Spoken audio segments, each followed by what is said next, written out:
রাজনীতি হোক দেশের জন্য, দলের জন্য নয়, আর নির্বাচন হোক উন্নয়নের জন্য, ধ্বংসের জন্য নয়। আগামী জাতীয় সংসদ নির্বাচনে বাংলাদেশ নিজেদেরকে বিশ্ব দরবারে একটি পূর্ণাঙ্গ গণতান্ত্রিক রাষ্ট্র হিসাবে প্রতিষ্ঠিত করার দ্বার প্রান্তে দাঁড়িয়ে আছে।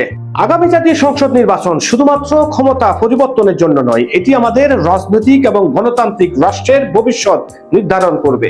এই নির্বাচনকে গ্রহণযোগ্য এবং ফলপ্রসূ করার ক্ষেত্রে বাংলাদেশের রাজনৈতিক দলগুলোর গুরুত্বপূর্ণ ভূমিকা রয়েছে।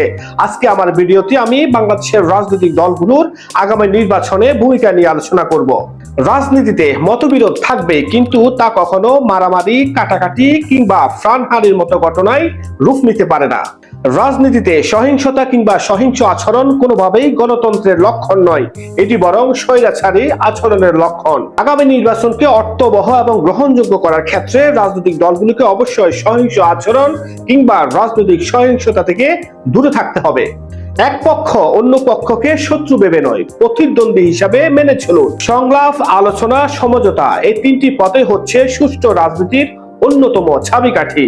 আগামীর রাজনৈতিক দলগুলো অবশ্যই নিজেদের মধ্যে বিরোধ মেটানোর জন্য একে অপরের সাথে সংলাপ করবেন, আলোচনা করবেন, পরবর্তীতে সমঝোতায় এসে রাজনৈতিক সমস্যার সমাধান করবেন। এতে রাজনৈতিক সহিংসতা এড়ানো খুব সহজ হবে। যে কোনো দল বা ব্যক্তি ক্ষমতায় থাকুক না কেন, নির্বাচন যেন হয় স্বচ্ছ, অবাধ ও নিরপেক্ষ। জনগণের নির্বিঘ্ন ভোটাধিকার নিশ্চিত করতে সব দলকে অবশ্যই নির্বাচন কমিশনের প্রতি আস্থা রাখতে হবে।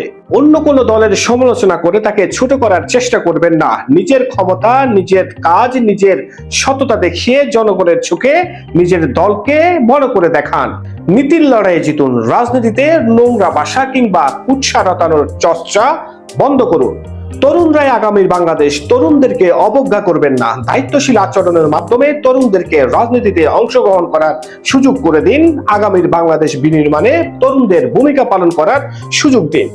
মিডিয়া এবং সোশ্যাল মিডিয়ার প্রতি দায়িত্বশীল আচরণ করুন। ভুয়া তথ্য এবং প্রোপাগান্ডা না ছড়িয়ে জনগণের কাছে সঠিক তথ্য উপস্থাপনের মাধ্যমে নিজের অবস্থান পাকাপোক্ত করুন। গণতন্ত্রে বিশ্বাস করলে জনগণের মতামতকে প্রাধান্য দিন। মনে রাখবেন, শেষ পর্যন্তই জনগণের এই বিজয় হবে, আর জনগণের বিজয় হলেই আপনার রাজনৈতিক ভবিষ্যৎ নির্ধারিত হবে। রাজনীতি হোক দেশের জন্য, দলের জন্য নয়, আর নির্বাচন হোক উন্নয়নের জন্য, ধ্বংসের জন্য নয়। বর্তমানে অন্তর্বর্তীকালীন সরকারের প্রধান উপদেষ্টা জাতিকে প্রতিশ্রুতি দিয়ে বলেছেন, আগামী নির্বাচন হবে বাংলাদেশের ইতিহাসে সবচেয়ে গ্রহণযোগ্য নির্বাচন। বাংলাদেশে বর্তমানে রাজনৈতিক দলগুলোর প্রতি আহ্বান জানাচ্ছি, এই সরকারকে সহযোগিতা করুন। সহযোগিতা করে দেশকে নির্বাচনের পথে এগিয়ে নিয়ে যান, যেন সরকারকে কোনোভাবে বিব্রত না করা হয়, যেন সুষ্ঠু নির্বাচনের পথে কোনো প্রতিবন্ধকতা তৈরি করা না হয়। সেদিকে রাজনৈতিক দলগুলোকে সচেতন থাকার বিনীত অনুরোধ করছি।